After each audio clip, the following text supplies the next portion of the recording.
Here we go. We are now recording. Okay, welcome. Welcome everyone to the Shiur tonight. Tonight's Shiur, of course, is in Parsha's Vayishlach. We don't have anyone dedicating the Shiur as yet. If you'd like to, you can let me know in the meantime. But we are going to give the Shiur anyway under any and all circumstances.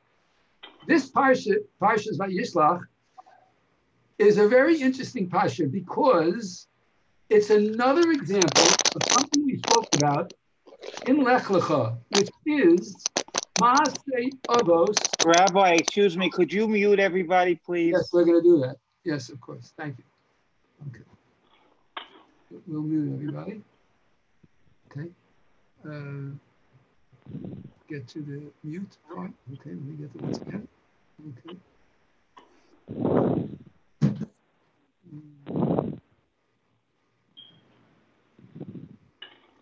Where is my mute? Over here. Okay, we go this. And now we go to mute. Okay, everybody is now muted. So if you want to speak from this point on, you're going to have to unmute yourself. So we're doing Parsha's Vayishlach. And Parsha's Vayishlach, of course, is crucial because it's in the category of Maaseh Avos Siman Levanim. Now we're going to see an interesting statement by the Ramban at the very beginning of the Sedger. If you'll take a look here at the Ramban, look what the Ramban says right here where the hand is pointing. This is the beginning Ramban in this Parsha. Look what it says. It's so important. Nichtefa Parsha Azos. This Parsha was written lahodia, to let everyone know, ki hitzil HaKadosh Baruch Hu es avdo, that HaKadosh Baruch Hu saves his servant, the go'alo miyad chozak mimenu, and he redeems him from nations which are much stronger than him. The Jewish people have always been a minority wherever they went in the exile. The most powerful nations on earth have sought to oppress them on a regular basis, beginning with Egypt until today, when we were guests in another country. It's always been ugo'olo miyad chozek mimenu, that Hashem has redeemed us from that who is stronger than us. And as the Ramban continues, Vayishlach malach, he sends his messenger, angel messenger, Vayatzilehu, and he saves him. That's number one. Then he says, Ulalamdenu od. Here's another thing that teaches us. And before I go into that, listen carefully. Yaakov was promised in last week's Sedger that Hashem will be with him and he will bring him back home and he will be safe. And now he's meeting Esav and he's all worried. What are you worried about? Hashem promised you that everything is going to be taken care of. Why are you worried? Says the Ramban, Ulalamdenu od, to teach us, Shehu lo botach b'tzidkoso, he did not rely on his righteousness. V'hishtadel b'hatzalah b'chol yechol, and he involved himself in his saving with every ounce of possibility that he possessed. In other words, Yaakov did not rely on a miracle. He didn't rely on even Hashem's telling him, I will protect you. He did not rely on his own righteousness. He did everything that he could according to the rules and laws of humanity that HaKadosh Baruch Hu set forth. You must do your hishtadlus. You must do. That's the concept of the hishtadel. You have to be trying. You have to do your hishtadlus with all your ability. Just to relate it, it's so silly, but it's so easy to relate to our day and age today. You know, we hear about in the middle of this pandemic, the masks don't work. You don't have to worry. I don't know who's right. I don't know, are those people who say the masks do nothing, right? Or are those who say, no, if you don't wear a mask, you're putting yourself in big trouble? I don't know who's right. Nobody really knows. But one thing I do know, the law of the land is the law of the land, Dina de Machusa Dina, and normal Jewish hishtadlus must be met. I've got to do whatever it is I can do. And consequently, I must do everything possible. Is there a guarantee? Absolutely not. This world has no guarantees. Even when Hashem promised Yaakov everything, we learn you must do the best you can. Is the best you can going to guarantee anything? Not at all. All it's going to do is give you the opportunity to say, I did what you expected me, Hashem. I did my ishtadlus. The rest is up to you. That's the first thing. Second, the yesh ba od remez, and this is crucial. There's another hint, says the Ramban. Lidorot, for all generations, ki kol asher ira lo'avinu im Esav achiv, everything that happened to our father Yaakov with Esav, his brother, ye'ara lanu tamid, constantly happens to us in Bnei Esav, with the children of Esav. V'ra'ui lanu, and it is fitting for us, le'echoz b'darko shel tzadik, to prepare in the way of this righteous man Yaakov the tzaddik, shenazmin atzmeinu l'shloshes hadvarim, that we should prepare ourselves for the three things, shehizminhu es atzmo, that he, Yaakov, prepared himself. What are those three things? Number one, litfila. The first thing every one of us must prepare is davening. Second, lidoron. You make peace. You offer peace, a peace prize. And third, ulahatzara b'derech milchama.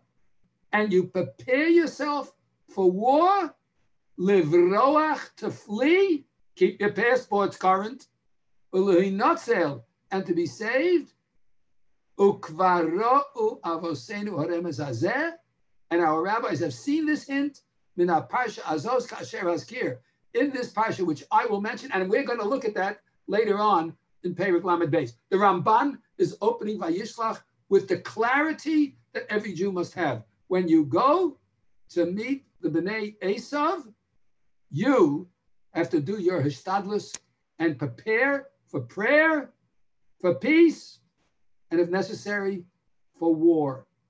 I want to tell you something. In 76, when Anwar Sadat and Menachem Begin were called to the White House by Jimmy Carter to make the Camp David peace treaties. And there's no question that after the Yom Kippur War, Egypt saw that there was no hope for their ever destroying the land of Israel through war. They sued for peace. And Menachem Begin was called and had to go because Jimmy Carter, we won't even talk about him, who squeezed the people of Israel with his threat of no arms and support, had to come. Listen to what happened. Menachem Begin went to see a number of Gedolim. Two of them were the Lubavitcher Rebbe and Rav Moshe Feinstein. He went to both of them, and they both told him the exact same thing. You know what Rav Moshe said to him? Rav Moshe said, because Menachem Begin was a student of the Bible, of the Torah, he was a frum man. Rav Moshe said, review Chazar Lecha al Parshat Vayishlach. Review Parshas Vayishlach. Because as the Ramban said, everything is within there. And that's why when Yaakov says later in the Parsha, which I hope we'll get to, Hatzileinina, please save me, miyad achi, from the hand of my brother, from the hand of Esav. Why did he have to say both? Why couldn't he say Hatzileinina miyad achi or Hatzileinina miyad Esav? Because sometimes our brother acts like a brother.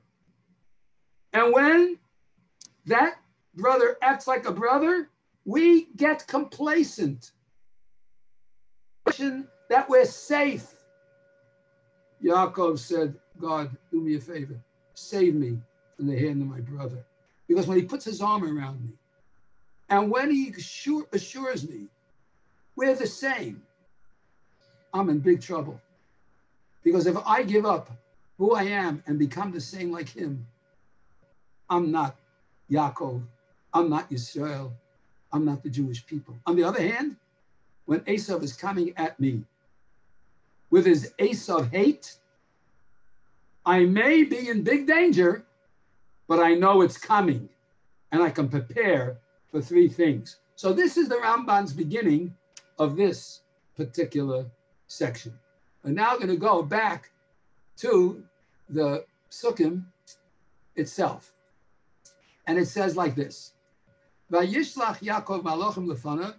Yaakov sends messengers in front of him, El Esav Achiv, to Esav his brother, to the land of Seir, to the fields of Edom. Vayitzav Osam, and he commanded those malachim, those messengers, and he said to them, Lamar, saying, Ko somrun ladoni Esav. This is what I want you to say to my master, to Esav. Ko Omar Avdecha Yaakov. This is what your servant Yaakov has said. Now watch this. Im Lavan Garti. With Lavan, I lived va'echar ad ota, and I stayed there till now. Now look at this word Garti. Im Lavan Garti. With Lavan, I stayed, I lived, I sojourned. What does this mean? When I say I stayed with Lavan, which terminology in Hebrew could I have used? I could have used Im Lavan Yashavti. With Lavan, I lived. I could have used that word.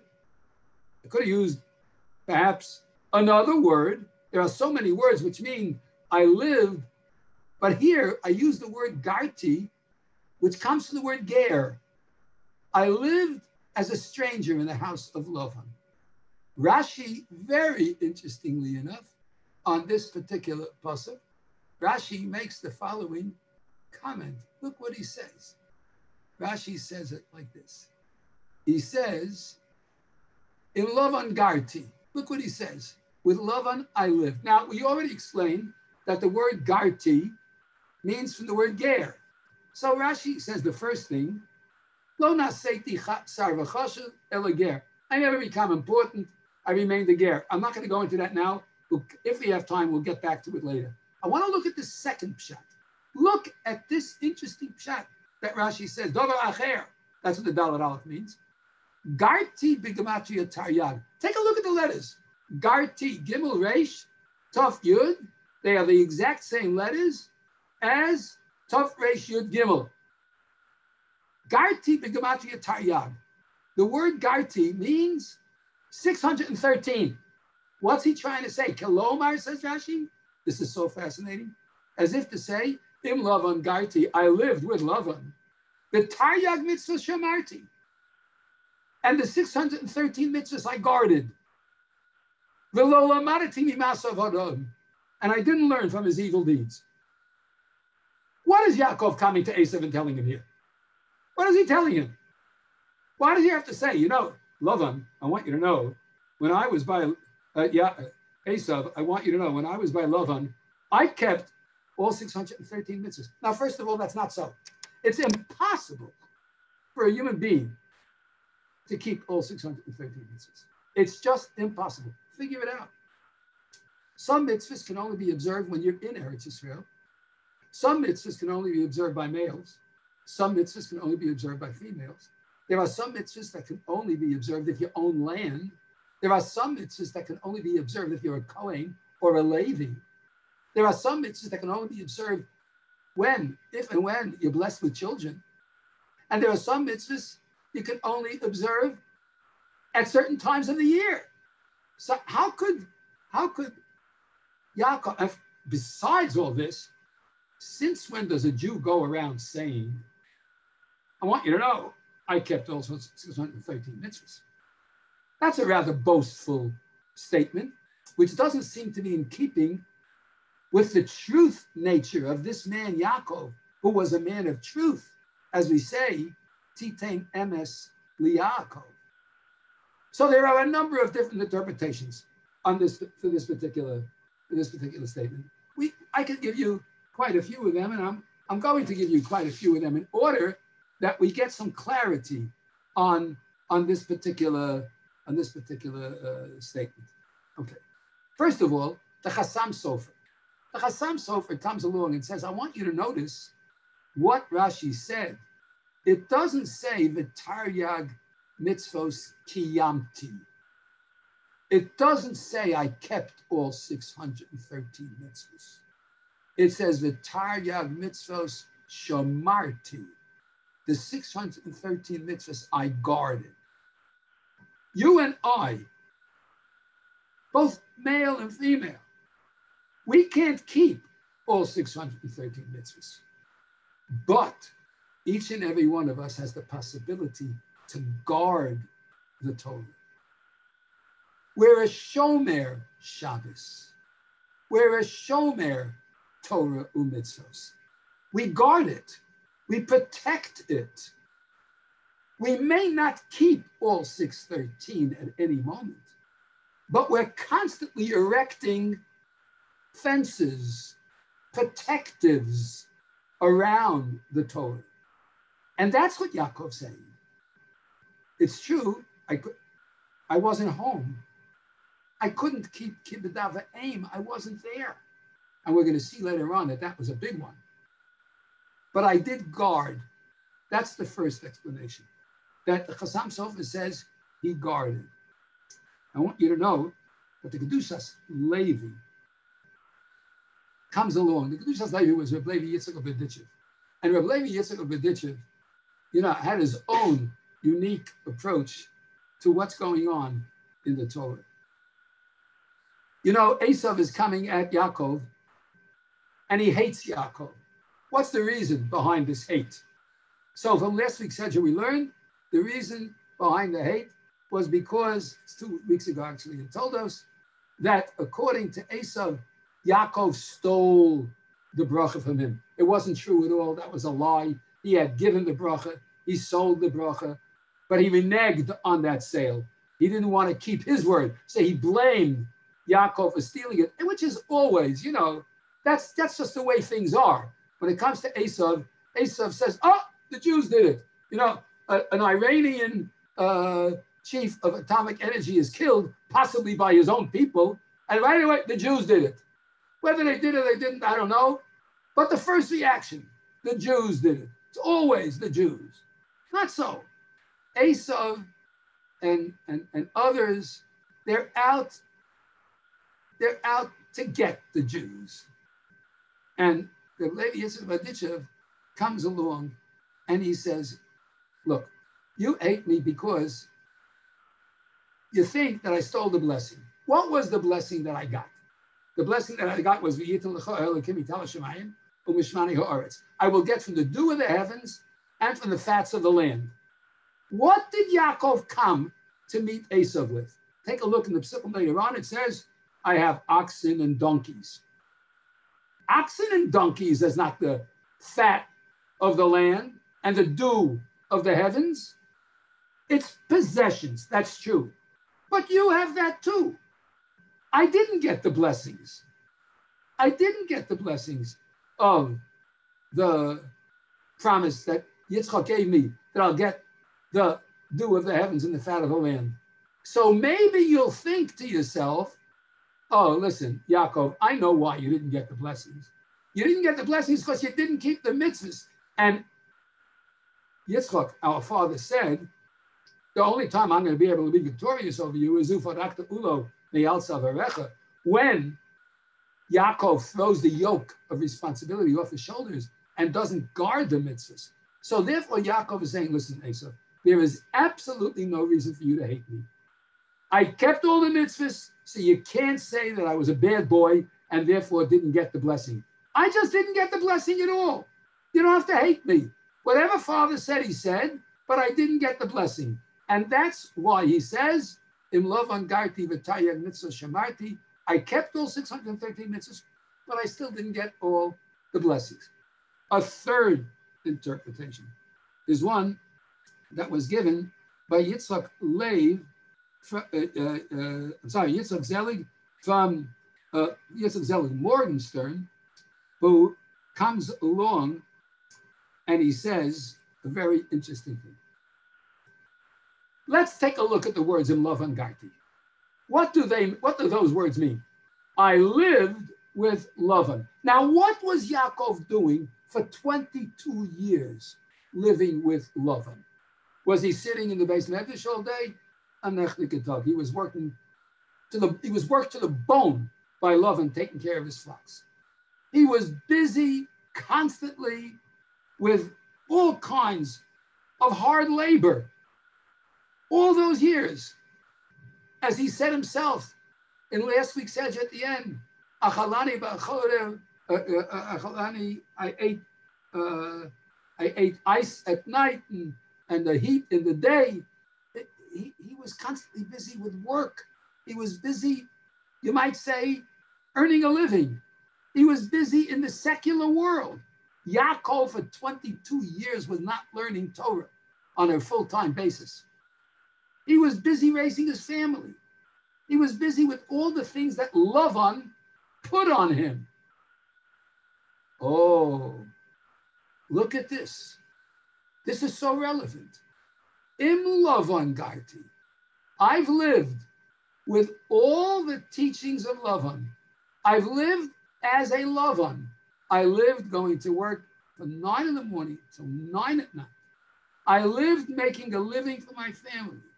I lived a lifestyle that was not in keeping with someone sitting and learning Torah. I lived the life of a Lavan, but I want you to know something.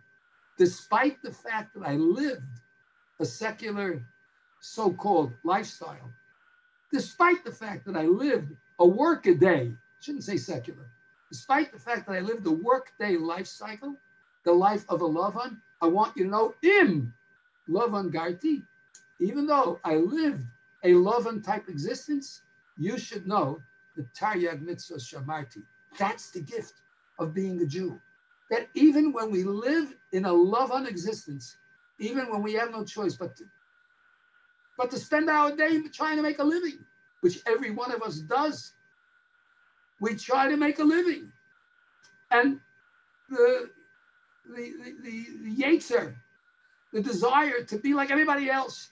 And we see that some of the practices of the secular world around us leave much to be desired, whether it's in modesty, relationships between men and women, or the honesty of the workplace, chicanery, underhandedness, fraud. Despite the fact that we see this, we must withdraw from not being a part of any of this.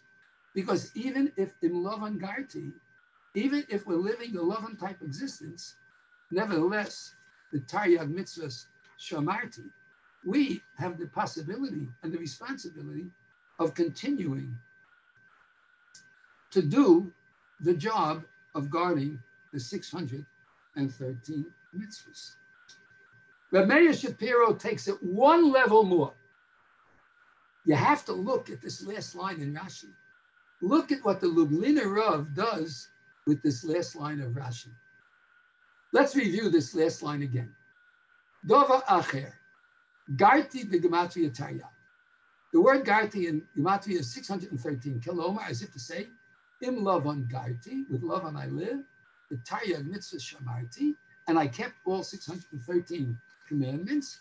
The lo maratini masav haroim, but I didn't learn from his bad deeds. Wait a minute. If you say at the beginning, I lived with Lavan and kept all 613 mitzvahs, it's obvious that you didn't learn from his bad deeds. Why does Rashi continue to say these words?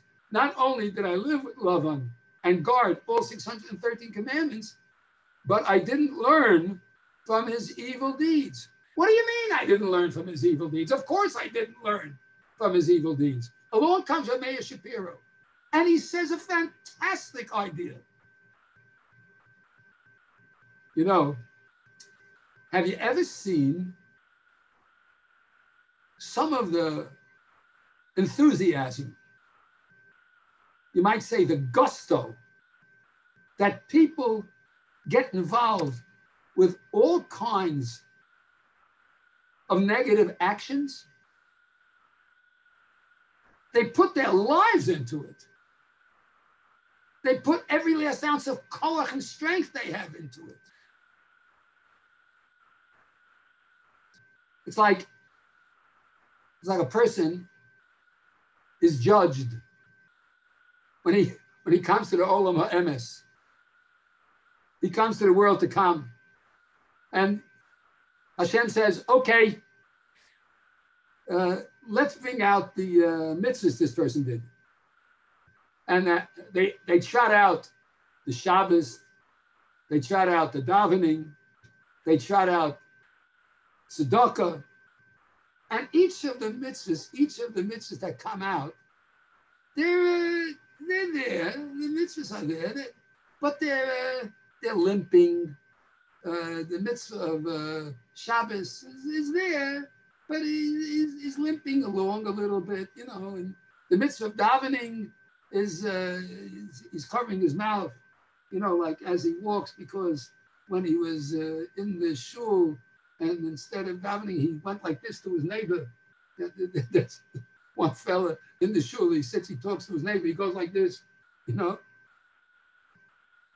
They trot him out, and the epis, they look a little puny, and they're missing something.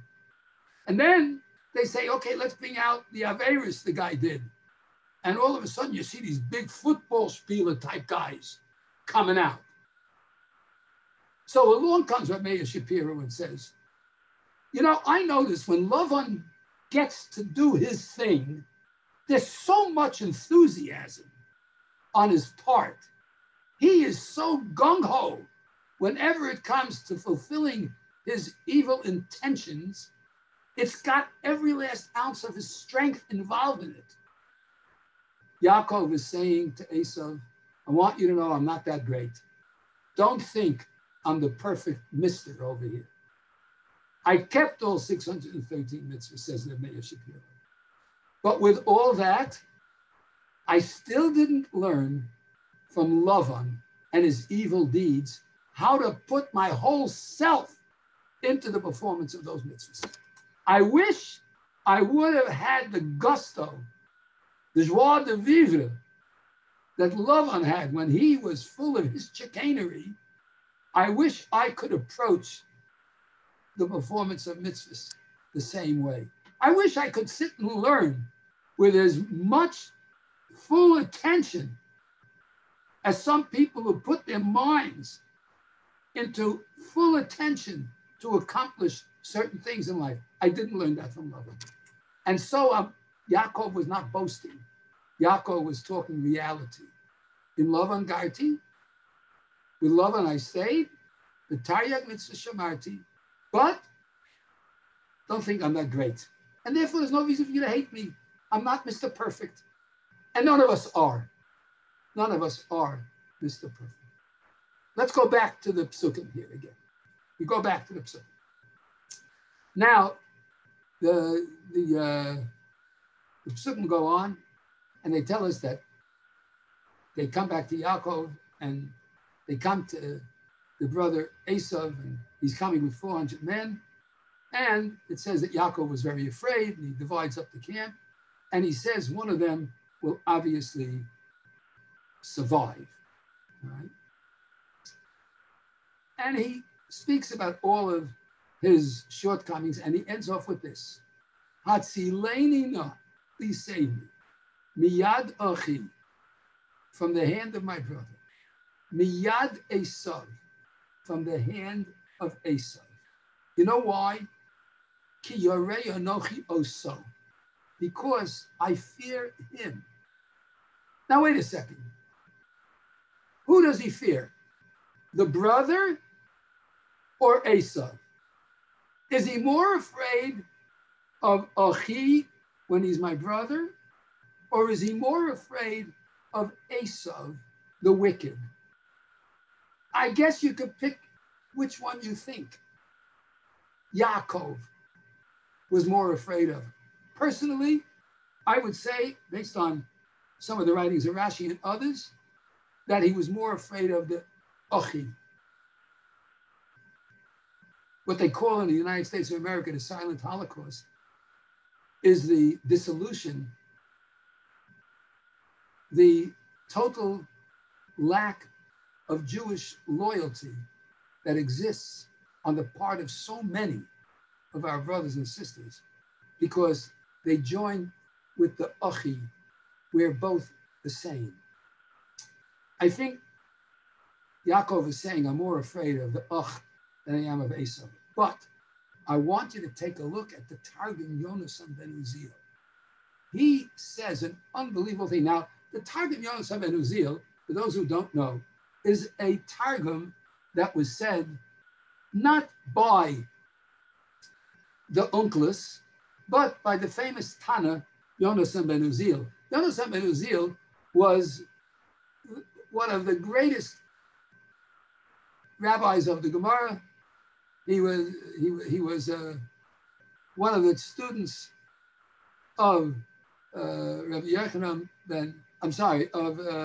of Hillel, and he was the greatest of them all. And Hillel was the greatest of them all, and Yonasan ben Uziel was the least of them, and he knew everything. And he wrote a commentary on the Chumash called the Targum Yonasan ben Uziel. So take a look at what he says here. And I want you to see the words he's saying. So this is Shezvani, right? Which in Aramaic means save me. Kedon, Minyad Achi, Rabbah, from the hand of my big brother. Miyad Esav, from the hand of Esav. Edom, who's really Edom. Because Mistafei Ano Mine, I'm afraid of him. Now, why am I afraid of him? Now, look at these next words in the Targum. Dehu osak be'ikra da'avli. Because he's involved with the value and with the respect of my father. Yaakov is afraid of Esav because of the one mitzvah that Esav was able to do on a regular basis in the 22 years that Yaakov was away. When he was away, he couldn't fulfill kibbud av on a daily basis, even though he was fulfilling it by doing what his parents wanted to be away. But Esav had a leg up when it came to the performance of kibbud av because he was there.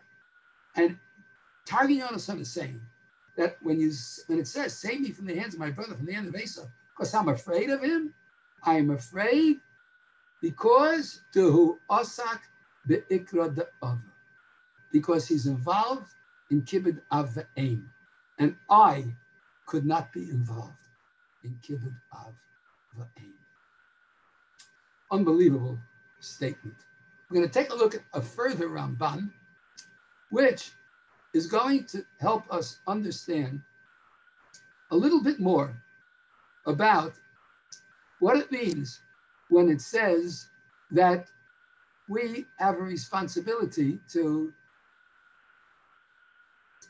to try to do the best we can to follow the teachings of our forefathers. Okay. And he says right in here, there it is. Okay. It's colored coded, so we know exactly where to go. The Ramban is saying like this. The Hiskin Atzmo L'Shlosha Devarim, as we mentioned in the beginning, he prepared himself for three different things. The Chen Iker, the Kavana Bazeh. What's the intent here? Says the Ramban. And I'm going to translate it without reading it all because it's going to take too long. Because Yaakov knew, I have to say these words, let's follow it along. It's just too valuable. Ki Yaakov Yodea, Yaakov knew, She'ein Zaro Kolu. His seed will never completely, no fail biyad Esav. The Jewish people will never completely be falling into the hand of the wicked Esav. Im Kain, if that's the case, one camp will be saved al kol panim under any circumstances.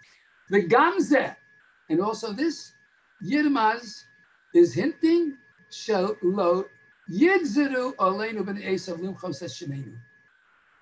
It will never happen that the Bnei Esav will be able to completely wipe out our name. Aval, but ya'asu ra'os im kid say sonu. They will do evil with some of us, biktsas ha'aratzos shelahem, in some of their lands. For instance, melech echad mehem gozer ba'artzo al-mamonenu. One king will make a gezerah that we can't have our own money, o al gufenu, or our own lives.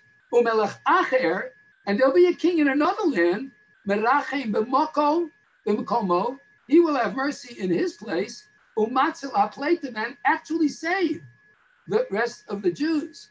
The kach amru b'Beishas Rabbah, and that's what it says in the Medrash Rabbah. In Yovo Esav al machna achas v'iko, if Esav comes to one camp and hits him, Elu achenu shebedoram, our brothers in the other part of the world, if he comes to hit all the people in the south, later, Elu achenu shebegola, that will be our brothers in the exile. Ra'u ki gam l'doros tirmozos haparsha. I want you to know, says the Ramban, you can look at this in every generation, in every single generation of the Jewish people. When we've been exiled from one place, there was another place. It's unbelievable. Are we aware that the Jews were exiled from Spain in 1492? And are we aware that the absolute greatest refuge of the Jewish people after Spain has been the United States of America, which was discovered by Columbus at exactly that time, 1492, because HaKadosh Baruch Hu prepared that there's going to be another land, even though the Spanish Inquisition was absolutely terrible, and it was in its time no different. It was a Spanish Holocaust against the Jewish people. The evil Torquemada, who led the Inquisition, looked in every which way to destroy the Jewish people. And it wasn't only him. The French were no better. The Germans were no better. The English were no better. The Crusades were nothing more than a smokescreen, ultimately to kill hundreds, thousands of Jews. Consequently, the Ramban's prophetic vision is shown to us on a regular basis. And even when one land turns against the Jews, there's always another. And Baruch Hashem, today, that other one is our own homeland, the land of Eretz Yisrael. And the Chofetz Chaim himself, when asked in 1933, when the winds of war were beginning to blow, and the hatred of the Jewish people in Europe was being brought to the fore by the wicked, evil Nazis, Yimach Shemam V'Zichron. And the Chofetz Chaim was asked, where is going to be safe in this world? And he said, Eretz Yisrael is a safe place. And sure enough, that was one of the only places on earth, despite the fact that Rommel tried to get there and tried to destroy the Jews. He was stopped in his tracks in Egypt and never got to destroy the land of Israel. So the Ramban's prophetic vision is on display for all of us to see. It really pays to study the Rashi and the Ramban in this week's Sedger. All right, we're going to stop over here. Of course, we could spend a lot more time in Parsha Vayishlach. If you have an opportunity to go and study the war between Yaakov and Esav at night when Yaakov was left alone, it certainly does pay. What I'm going to do now is unmute everyone. If there are any questions, now you can ask. Okay? A few minutes. Any questions? All right. Very good. It seems that everybody was satisfied. No questions. Yeah. Okay. Baruch Hashem. You're more than welcome to. This is going to be posted in Yetz Hashem. Yeah, Rebbe, why are you stopping, Rebbe? Rebbe, it's Mordechai Gottlieb. Mordechai, how are you, Tzaddik? I'm stopped. I don't want you to stop. You don't want me to stop, huh? Okay. That's what I say. I want to leave a little for you to do on your own. Okay? Rabbi, you see, there's never enough. Yes, There's never enough. Okay. He's us.